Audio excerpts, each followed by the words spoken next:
ബോധപൂർവമോ അല്ലാതെയോ വിവാഹേതര ബന്ധങ്ങളിൽ പെടുന്നവർ നമ്മുടെ ചുറ്റുപാടുമുണ്ട്. ഒരു താൽക്കാലിക സുഖത്തിന് വേണ്ടിയാണ് പലരും ഇത്തരം റിലേഷൻഷിപ്പുകളിൽ ഏർപ്പെടുന്നത്. എന്നാൽ യഥാർത്ഥത്തിൽ അവർക്കതിൽ എന്ത് സന്തോഷമാണ് കിട്ടുന്നതെന്ന് ചിന്തിച്ചിട്ടുണ്ടോ? ഇത് പുറത്തറിയുമോ എന്ന ഭയം, കുറ്റബോധം, ഉത്കണ്ഠ തുടങ്ങിയ മാനസിക സമ്മർദ്ദങ്ങൾ ഉണ്ടാകാം. വിശ്വാസം നഷ്ടപ്പെടുന്നത് കൊണ്ട് ആത്മവിശ്വാസം തകർന്നു പോകാം.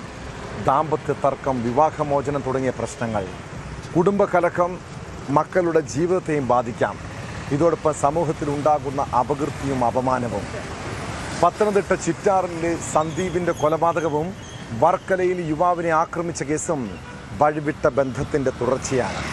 ഇവിടെ തകർന്നുപോയ കുടുംബങ്ങളുടെയും ആ വീടുകളിലെ കുട്ടികളുടെയും അവസ്ഥയും പരിശോധിക്കേണ്ടതാണ്.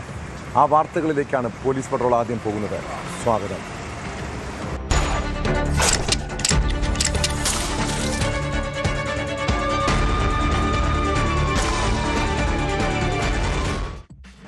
അവളില്ലാതെ എനിക്ക് ജീവിക്കാൻ കഴിയില്ല, ഞാൻ അവളെ വീട്ടിൽ നിന്നും ഇറക്കിക്കൊണ്ടുവരും.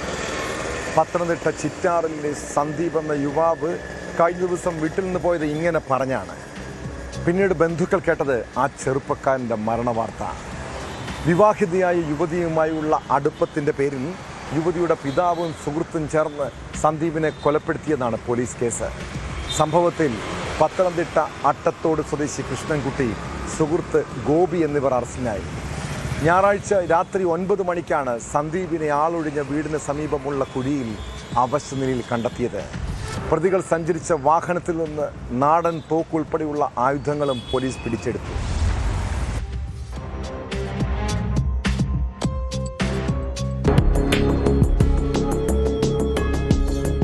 ഞായറാഴ്ച രാത്രി 9 മണിയോടെയായിരുന്നു സന്ദീപിനെ ആളൊഴിഞ്ഞ വീടിന് സമീപമുള്ള കുഴിയിൽ അവശനിലയിൽ കണ്ടെത്തിയത്. തുടർന്ന് നാട്ടുകാരും ബന്ധുക്കളും പോലീസും ചേർന്ന് ആശുപത്രിയിലെത്തിച്ചെങ്കിലും ജീവൻ രക്ഷിക്കാൻ കഴിഞ്ഞില്ല. സന്ദീപിന് വിവാഹിതയായ യുവതിയുമായി അടുപ്പമുണ്ടായിരുന്നു. ഇവരുടെ ബന്ധുക്കളാണ് സന്ദീപിനെ കൊലപ്പെടുത്തിയതെന്ന് പിതാവ് സദാനന്ദൻ ആരോപിച്ചിരുന്നു. തുടർന്ന് പോലീസ് നടത്തിയ അന്വേഷണത്തിലാണ് യുവതിയുടെ പിതാവ് കൃഷ്ണൻകുട്ടിയും സുഹൃത്ത് ഗോപിയും അറസ്റ്റിലായത്.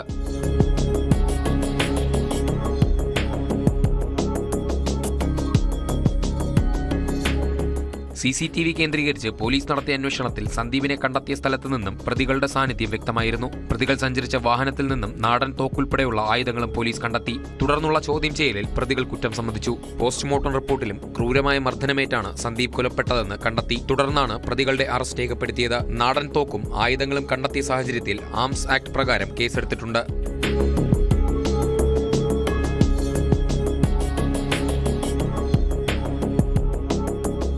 ന്യൂസ് 18 പത്തനംതിട്ട. സ്വന്തം കുടുംബം പോറ്റാൻ മക്കളെയും ഭാര്യയെയും വിട്ട് ഗൾഫിലേക്ക് പോയ ഒരു യുവാവിൻ്റെ കഥ കരളലിയിപ്പിക്കുന്നതാണ്.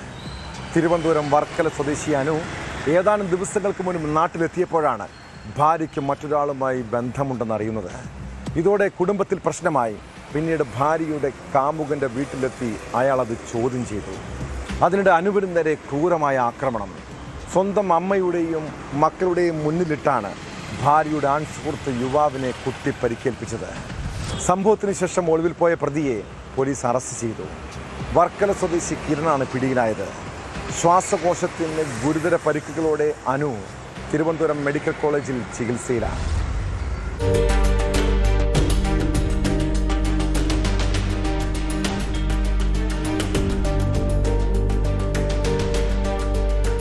ജൂൺ 23-ന് വൈകിട്ട് 7:30 ചെമ്മരുതി പനയറ മാടൻകാവിന് സമീപത്താണ് സംഭവം. നാട്ടുകാരനും പരിചയക്കാരനുമായ കിരൺ കയ്യിൽ കരുതിയ കത്രിക ഉപയോഗിച്ച് അനുവിന്റെ നെഞ്ചിലും തലയിലും ഇടത് തോളിലും കുത്തിയെന്നാണ് പരാതി. ഗൾഫിൽ നിന്നും അടുത്തിടെ നാട്ടിലെത്തിയതാണ് അനു. അനുവിന്റെ ഭാര്യയുമായി പ്രതി കിരണിന് അവിഹിത ബന്ധമുണ്ടെന്ന സംശയം കിരണിന്റെ ഭാര്യയെ അറിയിച്ചതിലുള്ള വിരോധമാണ് ആക്രമണത്തിന് കാരണമായി പോലീസ് പറയുന്നത്. സംഭവം പറഞ്ഞു തീർക്കാനായി തന്റെ വീട്ടിലേക്ക് വരാൻ കിരൺ അനുവിനോട് പറഞ്ഞു. ഇതനുസരിച്ച് മാതാവിനെയും കുഞ്ഞിനെയും കൂട്ടി അനു അവിടേക്ക് എത്തുകയായിരുന്നു. എന്നാൽ വീടിന് സമീപം കാത്തുനിന്ന കിരൺ അസഭ്യം വിളിച്ചുകൊണ്ട് ആക്രമിക്കുകയായിരുന്നു എന്ന് അനുവിന്റെ മാതാവ് രേണുക പോലീസിന് നൽകിയ പരാതിയിൽ പറയുന്നു.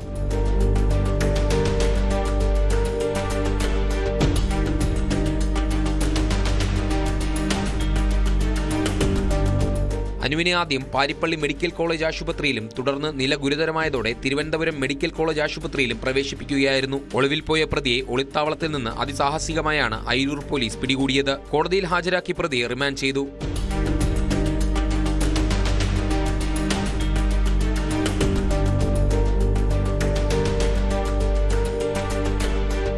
ന്യൂസ് 18 ആറ്റിങ്ങൽ.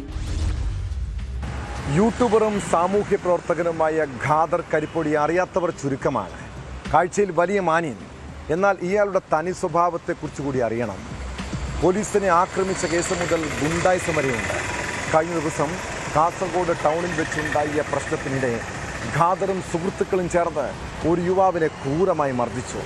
സംഭവത്തിൽ ഖാദർ ഉൾപ്പെടെ 3 പേർക്കെതിരെ വധശ്രമത്തിന് പോലീസ് കേസെടുത്തു. യുവാവിനെ ഇരുമ്പുവടിയും ഇന്റർലോക്ക് കട്ടയും കൊണ്ട് മർദ്ദിച്ചുവെന്ന പരാതിയിലാണ് നടപടി. വിദേശത്ത് നടത്തിയ പണമിടപാടിനെ തുടർന്നുള്ള പ്രശ്നങ്ങളാണ് വധശ്രമത്തിന് കാരണമെന്നാണ് വിവരം.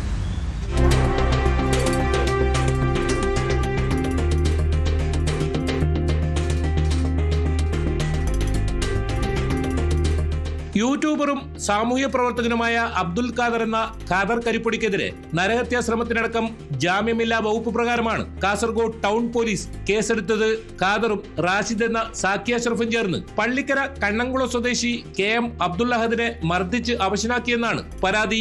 ശനിയാഴ്ച വൈകിട്ട് കാസർഗോഡ് അണങ്കൂരിലെ ഹോട്ടലിന് സമീപമായിരുന്നു സംഭവം. അഹദും സുഹൃത്തായ ഇഷ്ക എന്നയാളും തമ്മിൽ വിദേശത്ത് നടത്തിയ പണമിടപാടിനെ ചൊല്ലിയാണ് മർദ്ദനമെന്ന് FIR-ൽ പറയുന്നു. അഹദിന്റെ ശരീരത്തിൽ പേനാക്കത്തി കൊണ്ട് വരയുകയും ഇരുമ്പുവടി കൊണ്ട് അടിക്കുകയും ചെയ്തു. ഇന്റർലോക്ക് കട്ട കൊണ്ട് അടിക്കാനുള്ള ശ്രമത്തിൽ നിന്ന് ഒഴിഞ്ഞു മാറിയില്ലായിരുന്നുവെങ്കിൽ മരണം വരെ സംഭവിക്കുമായിരുന്നുവെന്നും FIR-ലുണ്ട്. കണ്ണിന് പരിക്കേറ്റ അഹദ് ആശുപത്രിയിൽ ചികിത്സ തേടി.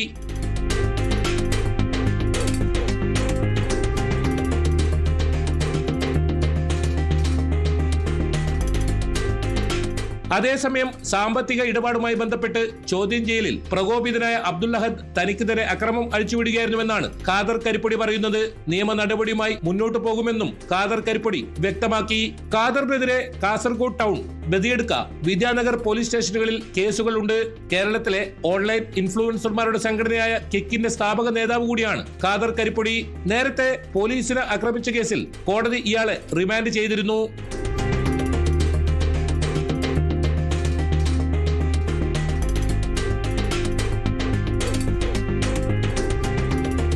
ന്യൂസ് 18 കാസർഗോഡ്. പണവും പ്രശസ്തിയും ഒക്കെ ഉണ്ടെങ്കിലും വകതിരിവില്ലാത്ത ചില മനുഷ്യരുണ്ട്. വ്യവസായി ബോബി ചെമ്മണ്ണൂർ ആൾ നല്ല മനുഷ്യനൊക്കെ ആകാം. ഒത്തിരി പാവങ്ങളെ സഹായിക്കുകയും സാധുക്കളെ ചേർത്ത് പിടിക്കുകയും ചെയ്യുന്ന ആളാണ്. പക്ഷെ ആളുടെ നാവാണ് ബോബിക്ക് പലപ്പോഴും വിനയാകുന്നത്. നടി ഹണി റോസിനെതിരായ അധിക്ഷേപ പരാമർശത്തിൽ കേസും അറസ്റ്റും നാണക്കേടുമായതാണ്. ഒടുവിൽ കേസിൽ നിന്ന് തലയൂരാൻ സമൂഹ മാധ്യമങ്ങളിൽ പരസ്യമായി ഖേദപ്രകടനം നടത്തി രംഗത്തെത്തിയിരിക്കുകയാണ് ബോബി ചെമ്മണ്ണൂർ. തൻ്റെ പ്രസ്താവനകൾ നടിക്കും കുടുംബത്തിനും വലിയ രീതിയിൽ മാനസിക വിഷമം ഉണ്ടാക്കിയെന്നും ഈ സാഹചര്യത്തിൽ നിയമ നടപടികൾ പിൻവലിക്കണമെന്നുമാണ് ആവശ്യം.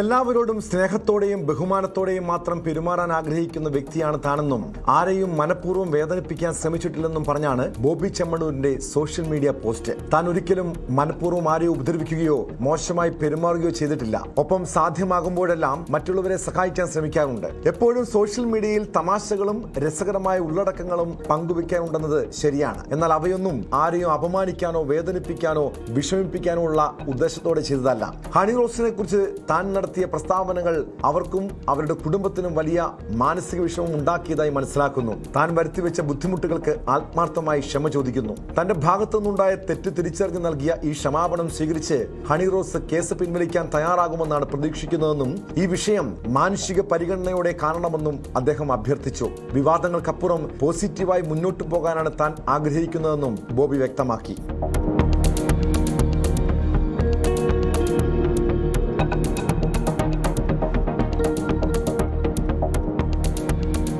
ഒരു ജ്വല്ലറി ഉദ്ഘാടന ചടങ്ങിൽ വെച്ച് ബോബി ചെമ്മണ്ണൂർ നടത്തിയ ലൈംഗിക ചുവയുള്ളതും സ്ത്രീത്വത്തെ അപമാനിക്കുന്നതുമായ പരാമർശങ്ങൾക്കെതിരെ ഹണി റോസ് നിയമ പോരാട്ടത്തിന് ഇറങ്ങിയതാണ് ഇരുവരും തമ്മിലുള്ള വിവാദത്തിന് കാരണമായത്. സംഭവത്തിന് പിന്നാലെ സോഷ്യൽ മീഡിയയിലൂടെയും യൂട്യൂബ് ചാനലുകളിലൂടെയും തനിക്കെതിരെ മോശമായ രീതിയിലുള്ള ഡിജിറ്റൽ പ്രചാരണങ്ങൾ തുടങ്ങിയതോടെ ഹണി റോസ് എറണാകുളം സെൻട്രൽ പോലീസിൽ പരാതി നൽകുകയും ഇതിന്റെ അടിസ്ഥാനത്തിൽ ബോബി ചെമ്മണ്ണൂരിനെ പോലീസ് അറസ്റ്റ് ചെയ്യുകയും ചെയ്തിരുന്നു. പണത്തിന്റെ കരുത്തിൽ സ്ത്രീകളെ അപമാനിക്കാൻ ആർക്കും അവകാശമില്ലെന്നും ഇന്ത്യൻ നിയമവ്യവസ്ഥയിൽ തനിക്ക് തനിക്ക് പൂർണ്ണ വിശ്വാസമുണ്ടെന്നും ഹണിറോസ് വ്യക്തമാക്കിയപ്പോൾ താൻ മനഃപൂർവ്വം അപമാനിക്കാൻ ഉദ്ദേശിച്ചതല്ലെന്നായിരുന്നു ബോബി ചെമ്മണ്ണൂരിന്റെ പ്രതികരണം. ഹണിറോസും ബോബി ചെമ്മണ്ണൂരും തമ്മിലുള്ള നിയമ പോരാട്ടം പുരോഗമിക്കുകയാണ്. ഇപ്പോൾ മാപ്പപേക്ഷയുമായി അദ്ദേഹം രംഗത്തെത്തിയിരിക്കുന്നത്.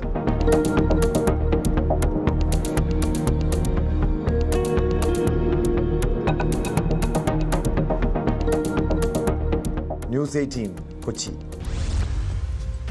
ലോകം മുഴുവൻ ഫുട്ബോൾ ആവേശത്തിന്റെ ലഹരിയിലാണ്. നമ്മുടെ നാട്ടിലെ കൊച്ചുകുട്ടികളൊക്കെ വലിയ കായിക താരമാകണമെന്ന് സ്വപ്നം കാണുന്നുണ്ട്.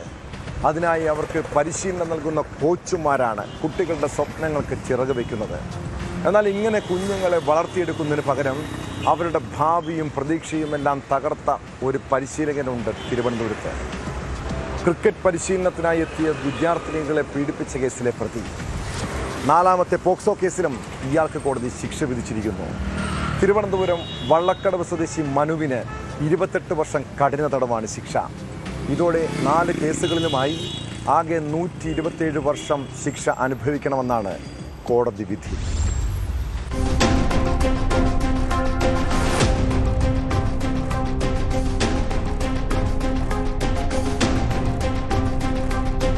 പരിശീലനത്തിനായി വന്ന വിദ്യാർത്ഥിനിയെ പീഡിപ്പിച്ച കേസിലാണ് ക്രിക്കറ്റ് കോച്ചായ പ്രതി വള്ളക്കടവ് ശ്രീവരാഹം സ്വദേശി എം മനുവിനെ 4ാമത്തെ കേസിൽ 28 വർഷം കഠിന തടവിനും 54,000 രൂപ പിഴയ്ക്കും ശിക്ഷിച്ചത്. തിരുവനന്തപുരം അതിവേഗ പ്രത്യേക കോടതി ജഡ്ജി അഞ്ജു മീര ബിർളയാണ് ശിക്ഷ വിധിച്ചത്. തടവ് 7 വർഷം അനുഭവിച്ചാൽ മതിയാകും. നേരത്തെ വിധി വന്ന 3 കേസുകളിലെയും ശിക്ഷാ കാലാവധിക്ക് ശേഷമേ ഈ കേസിലെ ശിക്ഷ ആരംഭിക്കുകയുള്ളൂ എന്നും വിധിന്യായത്തിൽ വ്യക്തമാക്കിയിട്ടുണ്ട്. പ്രോസിക്യൂഷൻ വാദം പരിഗണിച്ചാണ് കോടതി പ്രത്യേകം ശിക്ഷാ കാലാവധി വിധിച്ചത്. 40-കാരനായ പ്രതിക്ക് 4 കേസുകളിലായി 127 വർഷം തടവും 2,23,000 രൂപ പിഴയുമാണ് വിധിച്ചിരിക്കുന്നത്. ഇതിൽ 42 വർഷം തടവ് ശിക്ഷ അനുഭവിച്ചാൽ മതിയാകും.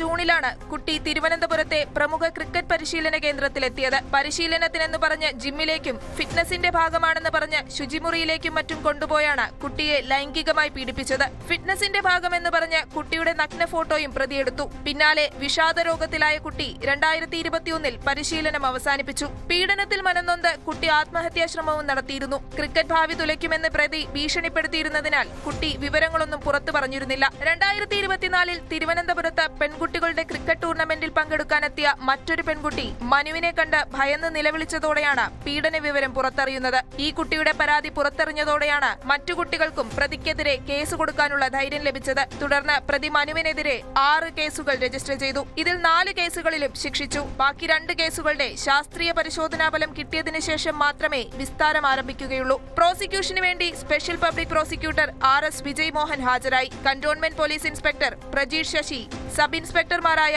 ഷെഫിനെസ്, നിതിൻ നളൻ എന്നിവരാണ് കേസിൽ അന്വേഷണം നടത്തിയത്.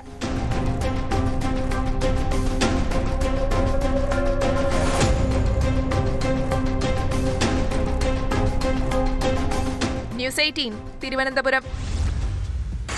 ഈ നാട്ടിൽ നീതിയും നിയമവും നടപ്പാക്കേണ്ടത് ആരാണ്? നമുക്കൊരു പ്രശ്നമുണ്ടായാൽ നീതി തേടി പോലീസ് തന്നെയാണ് സമീപിക്കുന്നത്, അല്ലേ? എന്നാൽ പോലീസ് ഉദ്യോഗസ്ഥർ ഇരയ്ക്ക് പകരം വേട്ടക്കാരനൊപ്പമാണ് നിൽക്കുന്നതെങ്കിലോ ചിലപ്പോൾ മനസ്സ് തകർന്നു പോകും. കഴിഞ്ഞ ദിവസം കൊല്ലം എഴുകോണിലെ ഒരു കടയിലെത്തിയ 5-അംഗ സംഘം അവിടെ വെച്ച് മദ്യപിക്കുന്നത് വിലക്കിയ വ്യാപാരിക്ക് നേരിടേണ്ടി വന്ന ദുരനുഭവത്തെക്കുറിച്ചാണ് പറഞ്ഞു വരുന്നത്. ക്രൂരമായി മർദ്ദനമേറ്റ വ്യാപാരി വാമദേവൻ പരാതിയുമായി പോലീസ് സ്റ്റേഷനിലെത്തി. എന്നാൽ SI ഒരു നടപടിയും സ്വീകരിച്ചില്ലെന്ന് മാത്രമല്ല, വ്യാപാരിയെ അപമാനിച്ചു വിടുകയും ചെയ്തു. അതിൻ്റെ മനോവിഷമത്തിൽ വാമദേവൻ ആത്മഹത്യ ചെയ്തു.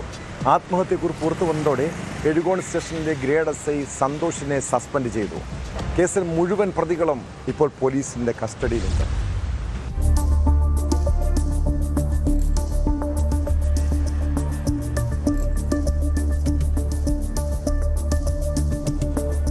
കൊട്ടാരക്കര നെടുമൺകാവ് സ്വദേശി വാമദേവൻ ദീർഘകാലമായി വടക്കേമുക്കിൽ ബേക്കറി നടത്തി വരികയായിരുന്നു. കഴിഞ്ഞ ഞായറാഴ്ച പകൽ 5 പേർ കടയിലെത്തുകയും വെള്ളം വാങ്ങിയതിനു ശേഷം കടയിലിരുന്ന് മദ്യപിക്കണമെന്ന് ആവശ്യപ്പെടുകയും ചെയ്തു.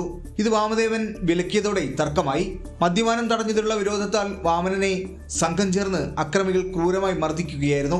സംഭവത്തിന് ശേഷം കൊട്ടാരക്കര താലൂക്ക് ആശുപത്രിയിൽ വാമദേവൻ ചികിത്സ തേടുകയും തുടർന്ന് പരാതിയുമായി 3 തവണ എഴുകോൺ സ്റ്റേഷനിൽ എത്തുകയും ചെയ്തു. എന്നാൽ പോലീസ് കാര്യമായ നടപടി സ്വീകരിച്ചില്ലെന്നാണ് മരണക്കുറിപ്പിൽ സൂചിപ്പിക്കുന്നത്. ഇതിന്റെ മനോവിഷമത്തിൽ വീട്ടിൽ ആളില്ലാതിരുന്ന സമയമാണ് വാമദേവൻ ആത്മഹത്യ ചെയ്തത്. 21-ാം തീയതി ഈ സംഭവം നടന്ന് അന്ന് വൈകുന്നേരമോ അല്ലെങ്കിൽ 22-ാം തീയതിയോ ഇദ്ദേഹം കൊടുത്ത ആ പരാതിയുടെ ഗൗരവം മനസ്സിലാക്കി ഒരന്വേഷണം എഴുകോൺ സ്റ്റേഷനിൽ ഇന്ന് ഉണ്ടായിരുന്നെങ്കിൽ ഇന്നിപ്പോൾ ഇതുപോലുള്ളൊരു ദാരുണമായ സംഭവം നമുക്ക് ഒഴിവാക്കാൻ കഴിയുമായിരുന്നു. അതിനുശേഷം ഒരാഴ്ചയോളം പ്രതികളെ പിടിക്കും, നടപടിക്ക് വിധേയമാവും എന്ന് ഇദ്ദേഹം കരുതി കാണും. അത് പക്ഷേ നിർഭാഗ്യവശാൽ നമ്മളും ആ സമയത്ത് ഇതിൻ്റെ എത്രത്തോളം ഗൗരവത്തിൽ നമ്മളെ ആ കാര്യങ്ങൾ ബോധ്യപ്പെട്ടില്ല എന്നുള്ളതാണ് നമുക്കൊരു പ്രയാസകരമായ ഒരു സംഭവമായി മാറിയത്. സംഭവം വിവാദമായതോടെ എഴുകോൺ സ്റ്റേഷനിലെ ഗ്രേഡ് SI സന്തോഷ് കുമാറിനെ റൂറൽ ജില്ലാ പോലീസ് മേധാവി ഷാജി സുഗുണൻ സസ്പെൻഡ് ചെയ്തു. വാമദേവൻ നേരിട്ട് പരാതിപ്പെട്ടിട്ടും വിഷയത്തെ ഗൗരവമായി കണ്ടില്ലെന്നും കേസെടുക്കാതെ പറഞ്ഞുവിട്ടതായി ബോധ്യപ്പെട്ടതിന്റെയും അടിസ്ഥാനത്തിലായിരുന്നു നടപടി. തുടർന്ന് കേസെടുത്ത് അന്വേഷണം ആരംഭിച്ച പോലീസ് പെരുമ്പിടി സ്വദേശി സുധീഷിനെ കസ്റ്റഡിയിലെടുത്ത് ചോദ്യം ചെയ്തതിലൂടെയാണ് മറ്റു പ്രതികളും പിടിയിലായത്. സുധീഷിന്റെ സഹോദരൻ സജിൻ, ബന്ധുക്കളായ കണ്ണൂർ പയ്യന്നൂർ സ്വദേശി രതീഷ്, പെരുമ്പിടി സ്വദേശികളായ പ്രകാശ്, ശ്യാം എന്നിവരാണ് പിടിയിലായത്. മർദ്ദന ദൃശ്യങ്ങൾ സമീപത്തെ CCTVയിൽ നിന്നും പോലീസ് ശേഖരിച്ചിരുന്നു. പ്രതികളെ പോലീസ് വിശദമായി ചോദ്യം ചെയ്തു വരികയാണ്.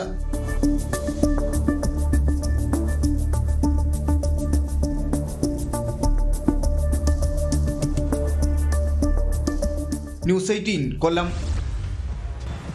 കുട്ടികൾ വലുതായി കഴിയുമ്പോൾ ആരാകണമെന്നാണ് ആഗ്രഹമെന്ന് അച്ഛനമ്മമാർ ചോദിക്കാറുണ്ടല്ലേ? യഥാർത്ഥത്തിൽ മക്കൾക്ക് പല സ്വപ്നങ്ങളും ഉണ്ടാകും. എന്നാൽ പലപ്പോഴും മാതാപിതാക്കളുടെ ആഗ്രഹങ്ങൾ കുട്ടികളുടെ മേൽ അടിച്ചേൽപ്പിക്കുകയാണ്. അങ്ങനെ താല്പര്യമില്ലാത്ത കോഴ്സുകൾക്ക് ചേർന്ന് വലിയ മാനസിക സംഘർഷവും സമ്മർദ്ദവും അനുഭവിക്കുന്ന കുട്ടികൾ. കോട്ടയം സ്വദേശിനി സ്നേഹ വീട്ടുകാരുടെ ഇഷ്ടത്തിന് വഴങ്ങിയാണ് തൃശൂർ ജൂബിലി മിഷൻ മെഡിക്കൽ കോളേജിൽ MBBSന് ചേർന്നത്. ഒടുവിൽ പഠന സമ്മർദ്ദവും പ്രശ്നങ്ങളും കാരണം അവൾ ആത്മഹത്യ ചെയ്തു. ഹോസ്റ്റലിൻ്റെ 4ാം നിലയിൽ നിന്ന് ചാടിയാണ് സ്നേഹ ജീവനൊടുക്കിയത്. ആത്മഹത്യയ്ക്ക് മറ്റെന്തെങ്കിലും കാരണമുണ്ടോ എന്ന് പോലീസ് അന്വേഷിക്കുന്നുണ്ട്.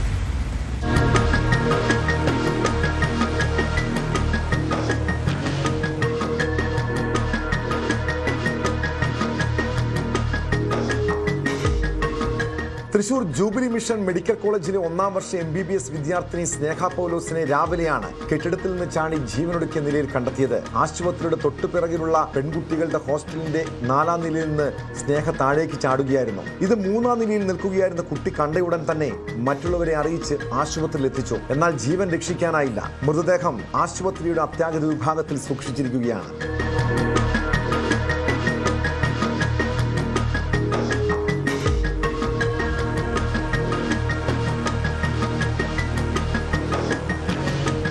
കോട്ടയം സ്വദേശിനിയായ സ്നേഹ ഏതാനും ദിവസങ്ങളായി കടുത്ത മാനസിക പ്രയാസത്തിലായിരുന്നുവെന്ന് സഹപാഠികൾ പറയുന്നു. ഈ കോഴ്സ് തെരഞ്ഞെടുത്തതിൽ ഉൾപ്പെടെ ആശങ്കയുണ്ടായിരുന്നു. വ്യക്തിപരമായ കാരണത്താലാണ് മരിച്ചതെന്നാണ് പുറത്തുവരുന്ന വിവരം. സംഭവത്തിൽ തൃശൂർ ഈസ്റ്റ് പോലീസ് അസ്വാഭാവിക മരണത്തിന് കേസെടുത്ത് അന്വേഷണം ആരംഭിച്ചു. ആത്മഹത്യക്ക് പിന്നിൽ മറ്റെന്തെങ്കിലും കാരണമുണ്ടോ എന്നും പോലീസ് അന്വേഷിക്കുന്നുണ്ട്.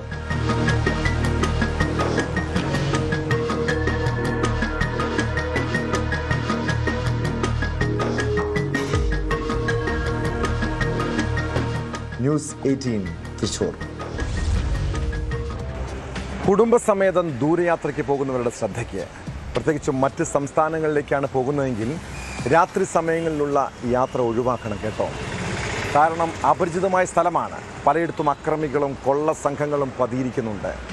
കണ്ണൂർ പയ്യന്നൂരിലെ സ്വർണ്ണ വ്യാപാരിയെ കർണാടകയിൽ വെച്ച് കൊള്ളയടിച്ച സംഭവത്തിലേക്കാണ്. സൂറക്കല്ലിന് സമീപം വൈക്കമ്പാടിയിലാണ് സംഭവം. സ്വർണ്ണ വ്യാപാരി വികാസും കുടുംബവുമാണ് കവർച്ചയ്ക്കിരയായത്.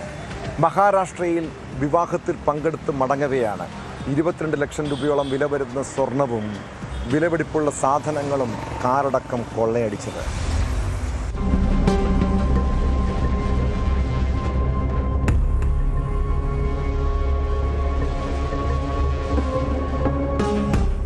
മംഗളൂരു സൂറത്കലിന് സമീപം ബൈക്കമ്പാടിയിൽ പുലർച്ചെ 2:15 സംഭവം. പയ്യന്നൂരിൽ സ്വർണ്ണ വ്യാപാരം നടത്തുന്ന മഹാരാഷ്ട്ര സ്വദേശി വികാസും കുടുംബവുമാണ് കവർച്ചയ്ക്കിരയായത്. മഹാരാഷ്ട്രയിലെ സാംഗ്ലിയിൽ സുഹൃത്തിന്റെ വീട്ടിൽ നടന്ന വിവാഹത്തിൽ പങ്കെടുത്ത് പയ്യന്നൂരിലേക്ക് മടങ്ങുകയായിരുന്നു ഇവർ. കവർച്ചയുടെ ദൃശ്യങ്ങൾ പുറത്തു വന്നിട്ടുണ്ട്.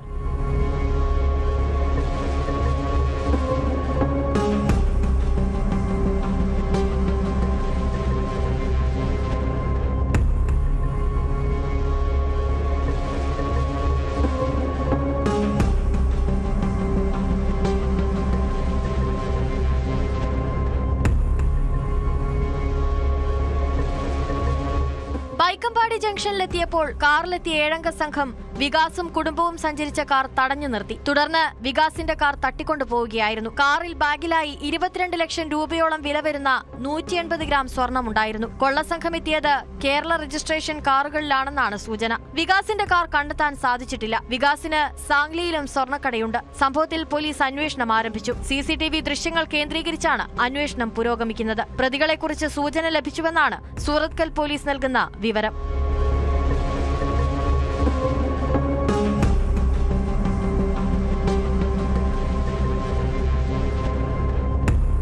ന്യൂസ് 18 ബംഗളൂരു. വിദേശത്ത് നിന്ന് ഹൈബ്രിഡ് കഞ്ചാവ് എത്തിക്കാൻ യുവാക്കളെ റിക്രൂട്ട് ചെയ്യും. അതിനായി വിസിറ്റിംഗ് വിസയും ടിക്കറ്റും പണവും റെഡി. വിമാനത്താവളങ്ങളിൽ പരിശോധന ഒഴിവാക്കാൻ ഉദ്യോഗസ്ഥർക്ക് കൈക്കൂലിയും. വിദേശത്ത് നിന്നും ഹൈബ്രിഡ് കഞ്ചാവ് കടത്തിയ കേസിലാണ് പ്രതികളുടെ ഞെട്ടിപ്പിക്കുന്ന വെളിപ്പെടുത്തൽ. പെരുമ്പാവൂർ കേന്ദ്രീകരിച്ച് നിരവധി യുവാക്കളെയാണ് ലഹരി സംഘങ്ങൾ തായ്ലാൻഡിലേക്ക് അയച്ചത്. അവർക്ക് വിസിറ്റിംഗ് വിസയ്ക്കൊപ്പം 50,000 രൂപയും വാഗ്ദാനം നൽകി. കഞ്ചാവ് കടത്തിൽ വിമാനത്താവളത്തിലെ ഉദ്യോഗസ്ഥർ ഒത്താശ ചെയ്തിട്ടുണ്ടോ എന്ന് പരിശോധിക്കുമെന്ന് എറണാകുളം റൂറൽ SP പറഞ്ഞു.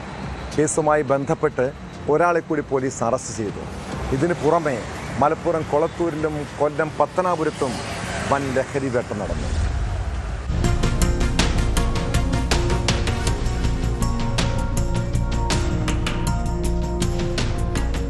പെരുമ്പാവൂരിൽ 18 കോടിയുടെ ഹൈബ്രിഡ് കഞ്ചാവ് പിടികൂടിയ സംഭവത്തിലെ ചോദ്യം ചെയ്യലിലാണ് മുഖ്യ സൂത്രധാരന്റെ നിർണായക വെളിപ്പെടുത്തൽ. കഞ്ചാവ് എത്തിക്കാൻ യുവാക്കളെ ഉപയോഗിച്ചിരുന്നതായും തായ്ലൻഡിലേക്ക് വിസിറ്റിംഗ് വിസയും 50,000 രൂപയും വാഗ്ദാനം നൽകിയാണ് യുവാക്കളെ ആകർഷിച്ചിരുന്നതെന്നും ഇയാൾ പറഞ്ഞു. ഒരാൾ കടത്തേണ്ടത് 10 കിലോ ഹൈബ്രിഡ് കഞ്ചാവാണ്. നിരവധി തവണ കാരിയർമാർ മുഖേന ഹൈബ്രിഡ് കഞ്ചാവ് കടത്തി. ഇങ്ങനെ കടത്തുന്ന കഞ്ചാവ് കേരളത്തിലും തമിഴ്നാട്ടിലും വിൽപ്പന നടത്തിയെന്നും ഇയാൾ സമ്മതിച്ചു. കാരിയർമാരെ കേന്ദ്രീകരിച്ചും അന്വേഷണം തുടരുകയാണ്. കഞ്ചാവ് കടത്തിൽ വിമാനത്താവളത്തിലെ ഉദ്യോഗസ്ഥർ ഒത്താശ ചെയ്തിട്ടുണ്ടോ എന്ന് പരിശോധിക്കുമെന്നും വിവരങ്ങൾ കേന്ദ്ര ഏജൻസികൾക്ക് ആവശ്യമെങ്കിൽ കൈമാറുമെന്നും Ernakulam rural SP KS Sudarshan പറഞ്ഞു. ബാങ്കോക്കിൽ നിന്ന് ഈ സാധനം കൊണ്ടുവന്ന ആളുകളെ നമ്മൾ പ്രധാനപ്പെട്ട 3 പ്രതികളെ ഇതിനകം മനസ്സിലായിട്ടുണ്ട്. കൂടാതെ ഇനി ഈ മാഫിയ ഗ്രൂപ്പിനെ നിയന്ത്രിക്കുന്ന ആളുകൾ ആരൊക്കെയാണെന്നും അത് അവർ എവിടെ ഇരുന്നുകൊണ്ടാണ് ഓപ്പറേറ്റ് ചെയ്യുന്നത്, അതുപോലെ തന്നെ കൊണ്ടുവന്ന കഞ്ചാവ് ഏത് വഴി ആര് വഴി വിറ്റഴിക്കുന്നുള്ളതിനെ പറ്റിയുള്ള വിശദമായിട്ടുള്ള അന്വേഷണം നടന്നു വരികയാണ്. ഇതിൽ മലയാളികളായിട്ടുള്ള ഇനി ആളുകൾ ഇതിലുണ്ടെന്നുള്ളതാണ് സൂചന കിട്ടുന്നത്. അതിൽ പലരെയും അടുത്ത് തന്നെ പുതിയ അറസ്റ്റിലാകാനും ചാൻസ് ഉണ്ട്. സമീപകാലത്തിന്റെ ഏറ്റവും വലിയ ലഹരി വേട്ടയാണല്ലോ. ഈ വിമാനത്താവളം വഴി ഇങ്ങോട്ട് വരുമ്പോൾ ഏതെങ്കിലും തരത്തിലുള്ള സഹായം വിമാനത്താവളത്തിന് ലഭിച്ചിട്ടുണ്ടോ? ആ വക കാര്യങ്ങളൊക്കെ നമുക്ക് വിശദമായിട്ട് അന്വേഷിച്ചെങ്കിൽ മാത്രമേ മനസ്സിലാകൂ. പിടിയിലായ മുഖ്യപ്രതി അബു താഹിറിനെ നിയന്ത്രിക്കുന്നവരിലേക്കും അന്വേഷണമുണ്ടാകും. കേസുമായി ബന്ധപ്പെട്ട് ഒരാളെ കൂടി പോലീസ് അറസ്റ്റ് ചെയ്തു. പാലക്കാട് ആലത്തൂർ തേൻകുറിശി സ്വദേശി അനീഷാണ് പെരുമ്പാവൂർ പോലീസിന്റെ പിടിയിലായത്. കഴിഞ്ഞ ദിവസങ്ങളിൽ പാലക്കാട് നിന്നും പിടിയിലായ പ്രതികളുമായി ബന്ധമുള്ളയാളാണ് ഇപ്പോൾ പിടിയിലായത്. ഇതോടെ പെരുമ്പാവൂരിൽ ഹൈബ്രിഡ് കഞ്ചാവ് പിടികൂടിയ കേസിൽ അറസ്റ്റിലായവർ 8ആയി. കോടതിയിൽ ഹാജരാക്കിയ അനീഷിനെ റിമാൻഡ് ചെയ്തു. മുഖ്യപ്രതി അബു താഹിർ അടക്കമുള്ളവരെ വരും ദിവസങ്ങളിൽ കസ്റ്റഡിയിൽ വാങ്ങി കൂടുതൽ ചോദ്യം ചെയ്യാനാണ് പോലീസിന്റെ നീക്കം. പ്രതികൾ ലഹരിക്കടത്തിനായി ഉപയോഗിച്ച 3 വാഹനങ്ങളും കസ്റ്റഡിയിലെടുത്തിട്ടുണ്ട്.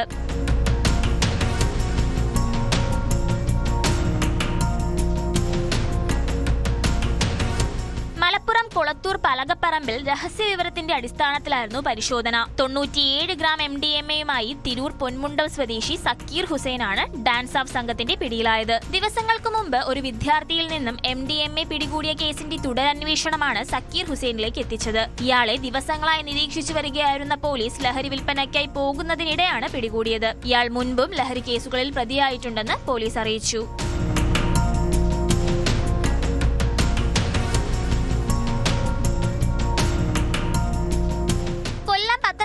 നാരങ്ങാപുരത്ത് കടയിൽ നടത്തിയ മിന്നൽ പരിശോധനയിൽ ഏകദേശം 15 ലക്ഷം രൂപ വില വരുന്ന ലഹരി വസ്തുക്കൾ പോലീസ് പിടിച്ചെടുത്തു. പരിശോധനാ സമയത്ത് കട അടഞ്ഞുകിടന്നതിനാൽ പൂട്ടുപൊളിച്ചാണ് ഉദ്യോഗസ്ഥർ അകത്ത് പ്രവേശിച്ച് പരിശോധന പൂർത്തിയാക്കിയത്. കുടിവെള്ള ഹോൾസെയിൽ വ്യാപാരത്തിന്റെ മറവിൽ ലഹരി വസ്തുക്കളുടെ വിൽപ്പന നടത്തിയിരുന്നെന്നാണ് പോലീസിന്റെ പ്രാഥമിക നിഗമനം. ഫൈസൽ എം എന്നയാളാണ് വാടകയ്ക്ക് കടയെടുത്തിരുന്നതെന്ന് പോലീസ് അറിയിച്ചു. സംഭവത്തിൽ അന്വേഷണം പുരോഗമിക്കുകയാണ്.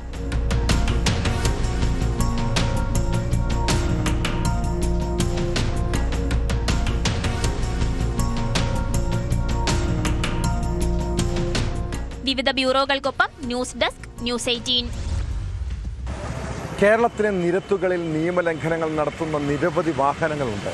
മോഷണവും പിടിച്ചുപറിയും ആക്രമണവും നടത്താൻ എത്തുന്നവരിൽ പലരും വ്യാജ നമ്പർ പ്ലേറ്റ് ഘടിപ്പിച്ച വാഹനങ്ങളുമായിട്ടാണ് റോഡിലിറങ്ങുന്നത്. പാലക്കാട് വാണിയംകുളത്ത് ഇങ്ങനെ നടന്നൊരു തട്ടിപ്പിൻ്റെ കഥയിലേക്കാണ്. വ്യാജ നമ്പർ പ്ലേറ്റ് ഘടിപ്പിച്ച കാറുമായി പെട്രോൾ പമ്പിലെത്തി പെട്രോൾ അടിച്ച ശേഷം പണം നൽകാതെ സംഘം കടന്നു കളഞ്ഞു. കാറിൻ്റെ CCTV ദൃശ്യങ്ങൾ പുറത്തു വന്നിട്ടുണ്ട്. കുറച്ച് ദിവസങ്ങളായി ഈ കാർ ഇവിടെ പതിവായി കാണുന്നുണ്ടെന്നാണ് നാട്ടുകാർ പറയുന്നത്.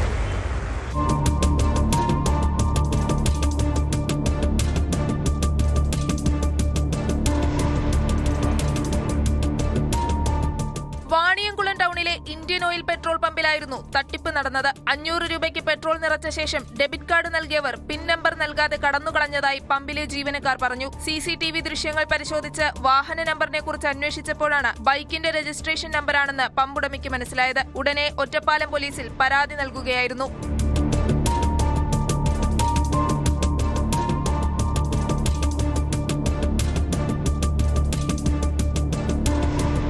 കാറിലുണ്ടായിരുന്നവർ പമ്പ് ജീവനക്കാർക്ക് നൽകിയ ഡെബിറ്റ് കാർഡിൽ ഷംസുദ്ദീൻ എന്ന പേരാണ് കണ്ടത്. പോലീസ് നടത്തിയ അന്വേഷണത്തിലും കാറിൽ ഘടിപ്പിച്ച നമ്പർ ഇരുചക്ര വാഹനത്തിന്റേതാണെന്നാണ് കണ്ടെത്തിയത്. ഉടനെ പമ്പുടമ സമാന തട്ടിപ്പുകൾ ഉണ്ടാവാതിരിക്കാൻ ഈ വാഹനത്തിന്റെ ഫോട്ടോ സഹിതം മറ്റ് പമ്പുടമകൾക്ക് അയച്ചു നൽകിയിരുന്നു. ഞായറാഴ്ച രാവിലെ മരുതൂരിൽ ഈ വാഹനം കണ്ടതായും വിവരം പോലീസിനെ അറിയിച്ചതായും പമ്പുടമ പറഞ്ഞു.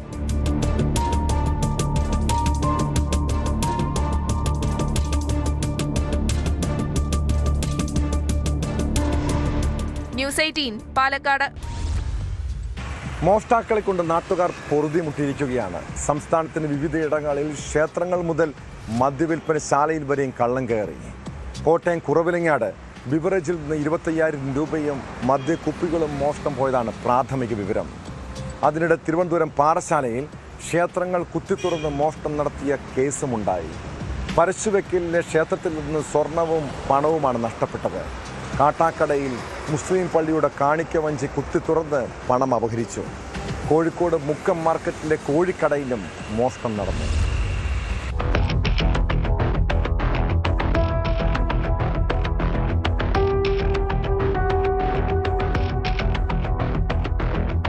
കുറവിലങ്ങാട് ബിവറേജ് ഔട്ട്ലെറ്റ് ഓഫീസ് വാതിലിന്റെ പൂട്ടുപൊളിച്ചാണ് മോഷ്ടാവ് അകത്ത് കയറിയത്. ഓഫീസിനുള്ളിലെ മേശയിൽ സൂക്ഷിച്ചിരുന്ന 25,000 രൂപ നഷ്ടമായി. മദ്യക്കുപ്പികളും മോഷണം പോയതായാണ് പ്രാഥമിക വിവരം. സംഭവത്തിൽ കുറവിലങ്ങാട് പോലീസ് അന്വേഷണം ആരംഭിച്ചു.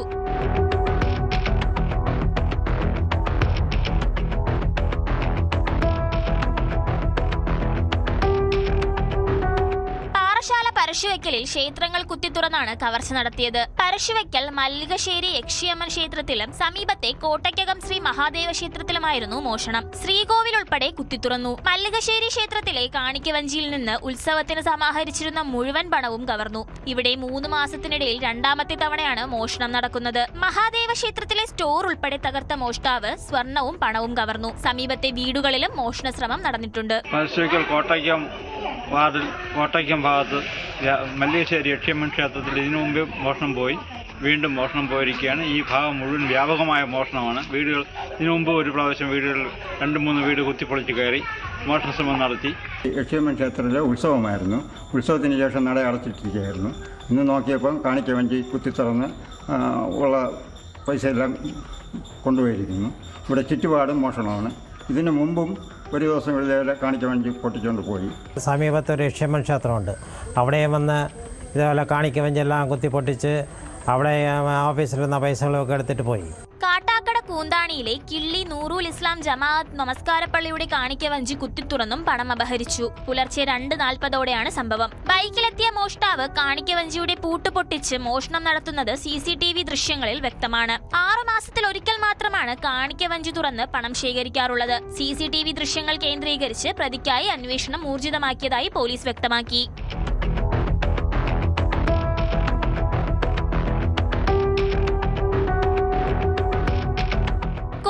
മുക്കം മാർക്കറ്റിലെ ഫേമസ് ചിക്കൻ സ്റ്റാളിൽ പുലർച്ചെ 2 മണിയോടെയാണ് മോഷണം നടന്നത്.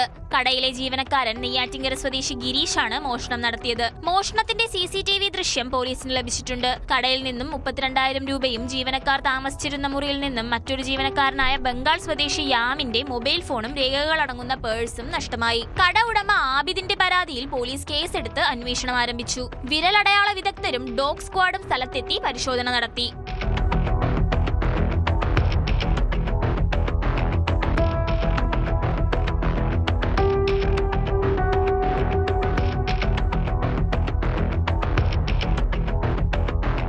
വിവിധ ബ്യൂറോകൾക്കൊപ്പം ന്യൂസ് ഡെസ്ക് ന്യൂസ് 18. കുറ്റകൃത്യങ്ങളുടെ മറ്റു ചില വാർത്തകൾ ചുരുക്കത്തിൽ. ശബരിമല സ്വർണ്ണക്കൊള്ളക്കേസിൽ ദേവസ്വം ബോർഡ് മുൻ പ്രസിഡന്റ് PS പ്രശാന്ത് പ്രതിയെന്ന് SIT. ഹൈക്കോടതിയിൽ നൽകിയ റിപ്പോർട്ടിലാണ് പ്രശാന്തിനെ പ്രതി ചേർത്ത വിവരം അറിയിച്ചത്. ദേവസ്വം ബോർഡ് അംഗം A. അജിത് കുമാറും കേസിൽ പ്രതിയാകും. SFIയുടെ സെക്രട്ടേറിയറ്റ് മാർച്ചിലെ സംഘർഷവുമായി ബന്ധപ്പെട്ട കേസിൽ ഒരു പ്രതി കൂടി പിടിയിൽ. SFI തിരുവനന്തപുരം ജില്ലാ സെക്രട്ടറി നന്ദനാണ് അറസ്റ്റിലായത്. കണ്ണൂർ കീഴാറ്റൂര് വയൽക്കിളി സമരത്തിൽ എല്ലാ പ്രതികളെയും വെറുതെ വിട്ട് കോടതി. തളിപ്പറമ്പ് 1ാം ക്ലാസ് ജുഡീഷ്യൽ മജിസ്ട്രേറ്റ് കോടതിയുടേതാണ് ഉത്തരവ്. പഴയകാലത്തെ ദുരനുഭവങ്ങളും വേദനകളും ദുഃഖങ്ങളും ഒക്കെ മനസ്സിലിട്ട് നടക്കുന്ന, എപ്പോഴും അതേക്കുറിച്ച് പറയുന്ന ചില ആളുകളില്ലേ? എന്തിനാണ് ആ മുറിപ്പെടുത്തുന്ന അനുഭവങ്ങളുടെ പുസ്തകത്താളുകൾ വീണ്ടും വീണ്ടും മറിച്ചു നോക്കുന്നത്? എന്തോ ചിലർക്കത് വല്ലാത്ത മാനസിക സുഖം നൽകാം. എന്നാൽ നമ്മളെ മുറിപ്പെടുത്തിയവരെക്കുറിച്ചുള്ള ഓർമ്മകൾ മനസ്സിൽ പകയും വിദ്വേഷവും വളരാൻ കാരണമാകുന്നുണ്ടെങ്കിലോ, മുൻകാല അനുഭവങ്ങൾ ജീവിതത്തെ പിന്നോട്ടടിക്കുന്നുണ്ടെങ്കിലോ, അതും മറന്നു കളഞ്ഞേക്കണം കേട്ടോ. ഇത്തരം വേദനകൾ നമുക്ക് സന്തോഷമാണോ ദുഃഖമാണോ സമ്മാനിക്കുന്നതെന്ന് സ്വയം ചിന്തിക്കുക. ഇനി പഴയ മുറിവുകളും കുത്തുവാക്കുകളും അധിക്ഷേപങ്ങളും ഉള്ളിൽ തീയാണെങ്കിൽ, കരുത്താകുന്നുണ്ടെങ്കിൽ മനസ്സിൽ കിടക്കട്ടെ. പ്രതികാരം ചെയ്യാനല്ല, മുന്നോട്ടുള്ള യാത്രയിൽ ഊർജ്ജമാകാൻ. ഇങ്ങനെ നമ്മളെപ്പോലെ വേദനകൾ സഹിച്ച കുറേ മനുഷ്യരുണ്ട് ഈ ലോകത്ത്. അവരെ മനസ്സിലാക്കാനും ചേർത്ത് പിടിക്കാനും കഴിയട്ടെ. ഇതോടെ പോലീസ് പട്രോൾ പൂർണ്ണമാകുന്നു. നമസ്കാരം.